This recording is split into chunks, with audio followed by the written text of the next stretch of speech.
The Mardi Gras Readathon is rolling out in the next couple of days, and I want to share with you my pile of possibilities as well as a few recommendations so we can get this party started.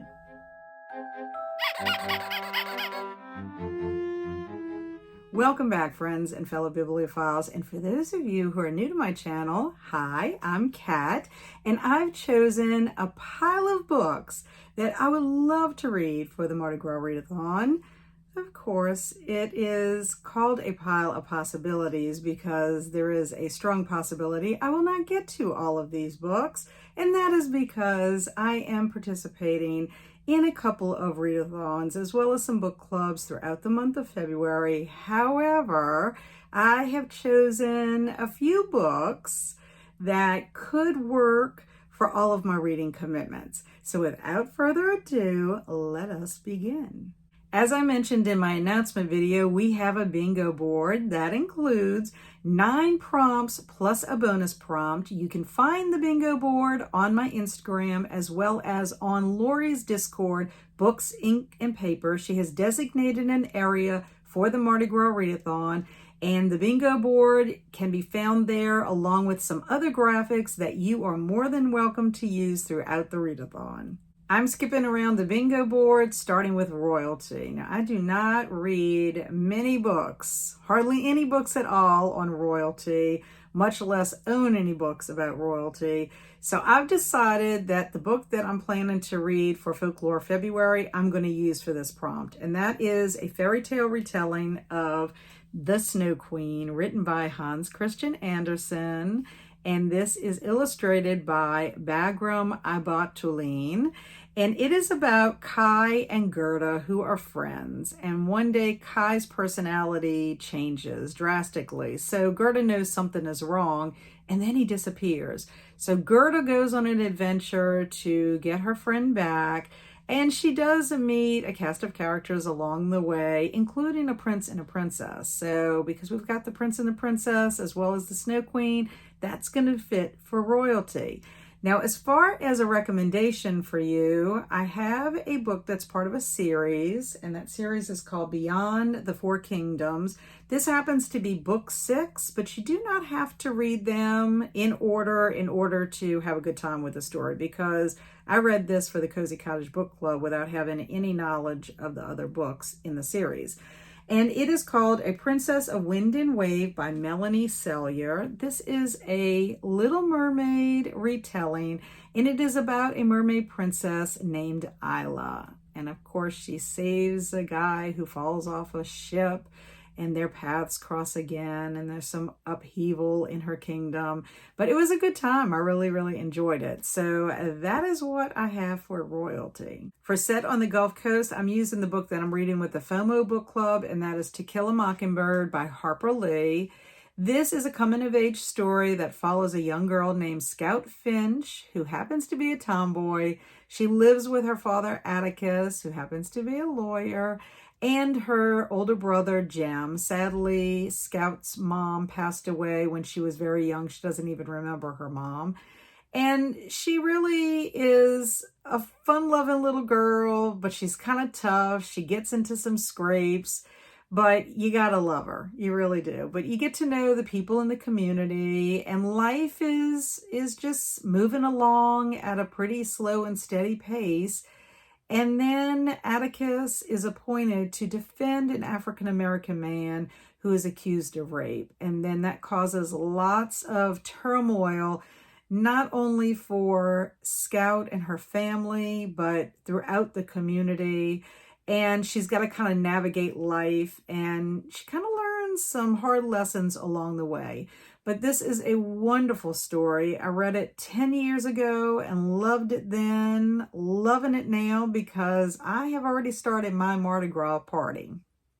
I'm almost halfway through it, but this time I'm listening to it on audiobook, and it is being narrated by Sissy Spacek, who is absolutely wonderful.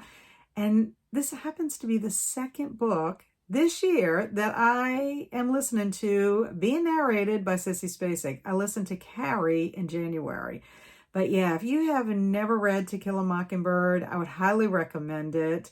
And if you have read it and you like to listen to audiobook, I would highly recommend checking out the audiobook with Sissy Spacek. Now, for another recommendation, this is a little more whimsical. So you have to kind of get on the level of a kid. It's a little bit nostalgic for those of you that like the Goosebumps series. And that is The Werewolf of Fever Swamp. Yes, I'm picking a Goosebumps to recommend to y'all. I love reading them. I did not grow up reading them, but my oldest son did.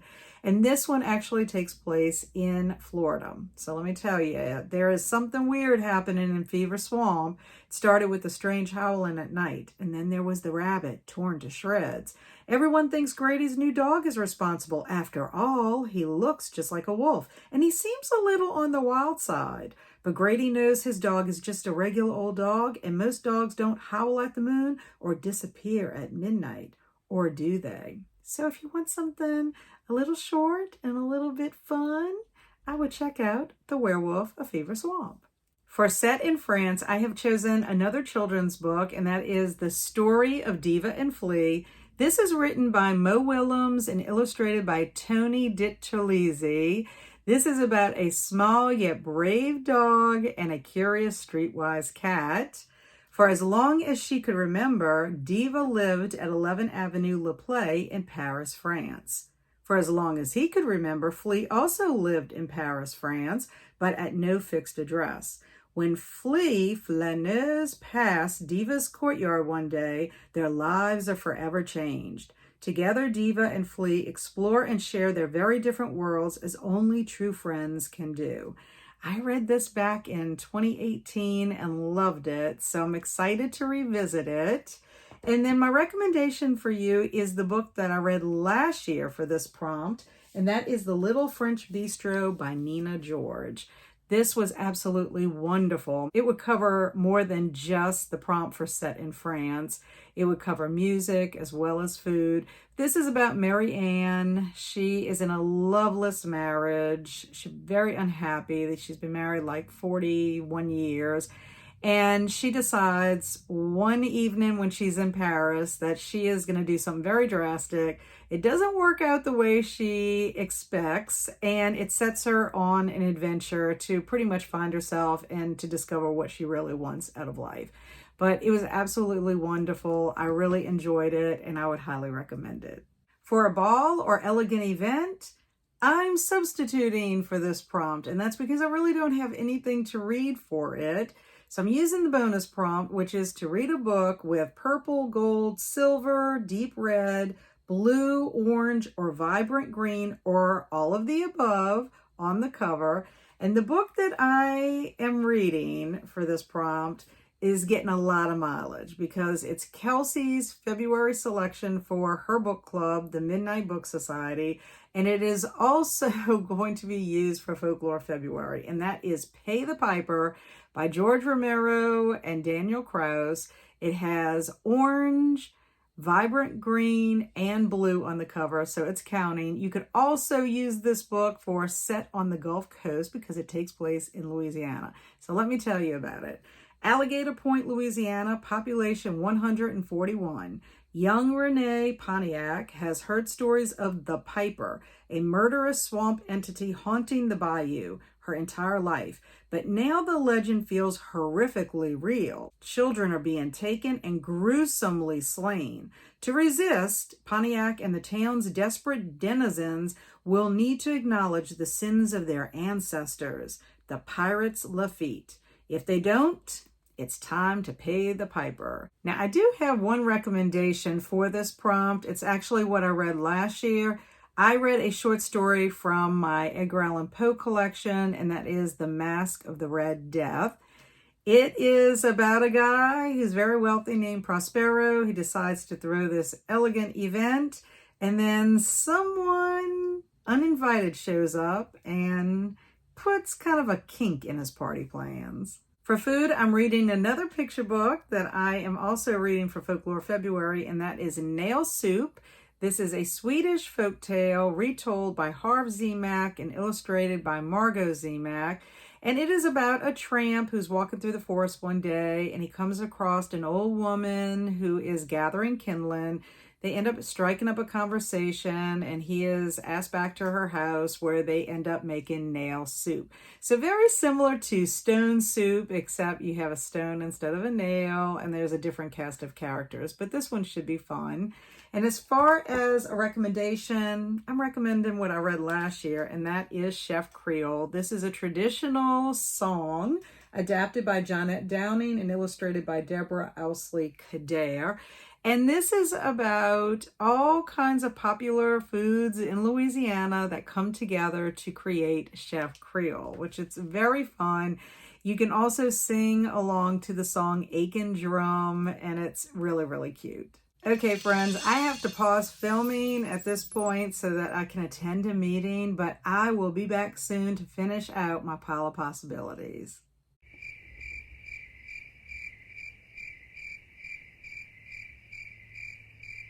I'm back and I'm ready to go through the last 4 prompts. For Krewe, group of friends, I'm reading You Can't Hide. This is the second book in the middle grade series called Shadow House by Dan Pawlowski. I read the first one for Winterween and really enjoyed it. Shadow House will find you. Poppy, Marcus, Dash, Dylan, and Azumi are all trapped within Shadow House, a sinister estate where past and present intertwine. As they fight to find a way out, the kids think the ghosts of the house are the greatest danger they face. Little do the kids know it's the secrets they're each hiding that will prove even more lethal. So I am excited to get back to Shadow House. I would recommend, if you are into middle grade horror books, picking up the first book in the series called The Gathering. This is where we meet the 5 kids.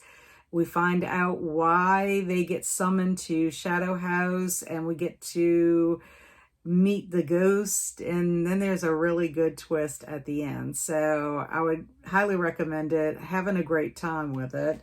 And then another book I would recommend is another horror book that I read last year during the winter time, and that is The Shuddering by Anaya Alborn.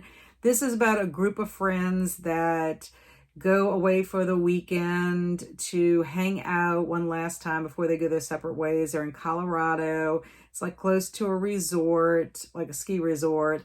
And they get trapped by a blizzard, but then there is something out in the woods lurking and watching them. And it ends up turning into like a weekend of survival. So yeah, it's really suspenseful, and I had a great time with it. For the music prompt, I have chosen The Ballad of Perilous Graves by Alex Jennings. This book was recommended to me by my friend Erin, who works at the library in Baton Rouge where Andrew used to work. She actually recommended this to me for the spooky season. I checked it out and planning to read it during October and could not get to it. But I actually think it works better for this readathon because it takes place in New Orleans and it has to do with music. So let me tell you a little bit about this. New Orleans is a city full of wonders. To failed magician Perilous Graves, it's simply home. Then the rhythm stutters. 9 songs of power have escaped from the magical piano that maintains the city's beat, and without them, NOLA will fail. NOLA meaning New Orleans. Unexpectedly, Perry and his sister Brendy are tasked with saving the city, but a storm is brewing and the haint of all haints is awake. Even if they capture the songs, NOLA's time might be coming to an end. This is Alex Jennings' debut novel. It was published in 2022. It's paranormal and urban fantasy, so I think it's going to be a good time. And as far as a recommendation, I am going to recommend the picture book that I read last year by Lemony Snicket, and it is called The Composer is Dead. And it really was a fun book. It's about all these musical instruments who become suspects because the composer has died. There's an inspector that comes and questions them. And then in the inside of my book, there is a disc, and you can actually listen to the music that is performed by the orchestra. Also, I want to mention the illustrations are by Carson Ellis, and the music is by Nathaniel Stuckey. But it was really enjoyable reading it. It was very whimsical, and also I enjoy listening to the CD as well. For Set in New Orleans, I'm reading the group read, which is Bayou Book Thief by Ellen Byron. This is the first book in the Vintage Cookbook Mystery Series. It follows Ricky, who's moving from Los Angeles back to her hometown in New Orleans after the unexpected death of her husband. She becomes an employee of a culinary museum in the Garden District, and she's going to launch a gift shop attached to the museum where they sell cookbooks, vintage cookbooks, as well as kitchenware. And she receives a trunk with donations. And inside that trunk is a dead body. And she ends up becoming involved in solving the mystery. This is a cozy mystery. I think it's going to be fun. First book for me by Ellen Byron. And as far as recommendations, Interview with a Vampire by Anne Rice, classic vampire tale. It is an interview of a vampire who's telling his story about his first 200 years as a vampire, the ups and downs, how he didn't really want to be a vampire, and then all of the adventures that he has with Lestat, who was his creator, and also a young child named Claudia. But this should be a good time. If you like vampire tales, check it out. And then I will mention that if you were not a part of our group read last year, or were not a part of the Mardi Gras Readathon, or you just decided not to read the group read, we read New Orleans Morning by Julie Smith last year. And it was okay. I think it was like a 3 or 3.5 star for me. But it is more of a gritty type mystery, detective kind of story. But it takes place during Mardi Gras. The King of Rex is shot in the middle of the parade, and Skip Langdon, who is our main character, she is a police officer for the New Orleans Police Department, and she is on the case to solve the crime. So this is the first book in the Skip Langdon mysteries. So that is what I have for Set in New Orleans. Now for the last prompt, which is the cake prompt. I have not decided on a title yet. I have not picked my book out, but I have 5 books that I am considering. And it all, of course, is going to depend on availability through the library. That's the biggest determining factor. So let me tell you what I'm considering. The first book is called Rabbit Cake by Annie Harnett. This is a YA coming-of-age story. It was her debut novel in 2017. This is a darkly comic novel about a young girl named Elvis trying to figure out her place in a world without her mother. It takes place in Freedom, Alabama. So this book could actually also count for the set on the Gulf Coast prompt as well. The second book that I'm considering is The Cake Therapist by Judith Fertig. This was her debut novel in 2015, and it is considered romance or magical realism. Claire Neely O'Neill is a pastry chef of extraordinary talent. Every great chef can taste simmering, elusive flavors that most of us miss, but Neely can taste feelings. Cinnamon makes you remember. Plum is pleased with itself. Orange is a wake-up call. When flavor and feeling give Neely a glimpse of someone's inner self, she can customize her creations to help that person celebrate love, overcome fear, even mourn a devastating loss. The third book that I'm considering is a picture book and would actually be a reread for me, and that is Thunder Cake by Patricia Polacco. It was published in 1990. Patricia Polacco tells the memorable story of how her grandma, her babushka, helped her overcome her fear of thunder when she was a little girl, and it actually includes a recipe for thunder cake. The fourth book on my list is The Secret of Hummingbird Cake by Celeste Fletcher McHale. It was her debut novel in 2016. It is considered Christian fiction and romance. In the spot-on Southern novel brimming with wit and authenticity, you'll laugh alongside lifelong friends, navigate the sometimes rocky path of marriage, and roll through the outrageous curveballs that life sometimes throws, from devastating pain to absolute joy. And if you're lucky, you just may discover the secret to hummingbird cake along the way. And the last book on my list was actually recommended by Gretchen Rubin. She had her pile of books that she had read in January, and this was one that she has been recommending to everyone. And what caught my eye was the cover, because there are all these plates of slices of cake on it. And it is called The English Understood Wool by Helen DeWitt. It was published in 2022. It's a novella and considered literary fiction. Living in Marrakech, Marguerite learns the nuances of high society. When Maman vanishes during Ramadan, Marguerite must navigate New York's publishing world alone. With wit and sharp observation, the story critiques the intersection of wealth and moral integrity. Except for Thundercake, I have not read any of these books. So if you have read any of them, please weigh in the comments below and let me know what your thoughts are. This might help me make a decision. And if you are looking for a recommendation for the cake prompt, why don't you consider checking out one of these titles as well? Well, friends, that's my pile of possibilities and a few recommendations for the Mardi Gras Readathon. If you're participating with Laurie and me, what's on your pile? Let me know in the comments below. I'd love to know what you're reading. And just a couple of reminders, the Mardi Gras Readathon is officially rolling out on Sunday, February 9th, and Laurie and I will be hosting reading sprints on her channel, Books, Ink, and Paper, on Sunday, February 9th, starting at 1 p.m. Central Time. As always, thank you so much for watching. I really appreciate you stopping by. And until our paths cross again, stay amazing, be adventurous, and laissez les bon temps rouler. Let the good times roll.